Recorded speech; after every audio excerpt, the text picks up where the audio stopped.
جی السلام علیکم دوستو. اچھا یہاں پہ آج جو ہم ڈسکس کرنے لگے ہیں وہ ہے والدین کی جائیداد میں حصہ. اب جب تک یاد رکھیں کہ جب تک والد زندہ ہے، اس کے 2 بیٹے ہیں، 2 بیٹیاں ہیں، جتنے بھی بچے ہیں، وہ چاہے تو اپنی زندگی میں جس کو چاہے جتنا حصہ دے سکتا ہے، جس کو چاہے وہ اپنا حصہ چھوڑ سکتا ہے.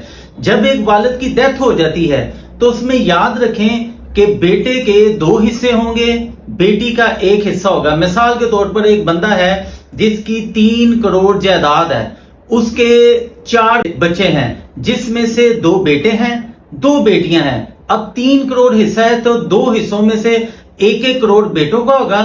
جتنا بیٹے کو ملے گا آدھا حصہ وہ بیٹی کا ہوتا ہے، یعنی 1 کروڑ کا ہاف بن گیا 50 لاکھ، تو 50 لاکھ وہ بیٹی کو ملے گا. اسی طرح ایک انسان کی جب ڈیتھ ہوتی ہے تو اس کی بیوی اس کی بیوہ کہلاتی ہے.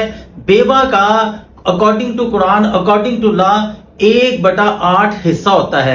بیوہ کو 1/8 حصہ ملے گا. اسی طرح مرنے والے کی اگر ماں باپ بھی ہیں تو ماں باپ کا 1/6 حصہ ہوتا ہے. یہ وہ شریعت ہے جو اللہ تبارک و تعالیٰ نے قرآن پاک سورہ بقرہ میں بھی واضح کر دی ہے. سملرلی اگر مرنے والے کی صرف 1 بیٹی ہے، مثال کے طور پہ ایک شخص ہے، اس کی 1 ہی بیٹی ہے تو اس کی جائیداد ہے 1 کروڑ، تو 50% اس کی بیٹی کو حصہ ملے گا، یعنی 1 کروڑ میں سے 50 لاکھ اس کی بیٹی کا ہوگا، باقی 50 لاکھ مرنے والے کے بہن بھائیوں کا ہوگا. اگر وہ فیمیل ہے، فیمیل کے نام پہ حصہ ہے. اگر ماں مر جاتی ہے، اس کی 1 ہی بیٹی ہے تو 50 لاکھ روپیہ اس کی بیٹی کو ملے گا اور 50 لاکھ اس کے لواحقین کو ملے گا. فرض کریں 1 سے زیادہ بیٹیاں ہیں، پھر جائیداد کا 2/3 ملے گا.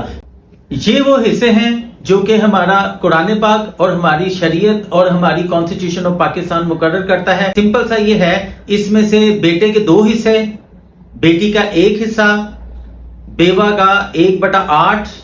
ماں باپ اگر مرنے والے کے جو صاحب جائیداد ہیں ماں باپ ہیں تو 1/6 حصہ ہوگا ان کا. اور اسی طرح ایک شخص کی اگر صرف بیٹیاں ہیں، 1 یا 1 سے زیادہ بیٹیاں، 1 بیٹی ہے تو جائیداد کا 50% بیٹی کو ملے گا، 50% مرنے والے کے بہن بھائیوں کو ملے گا.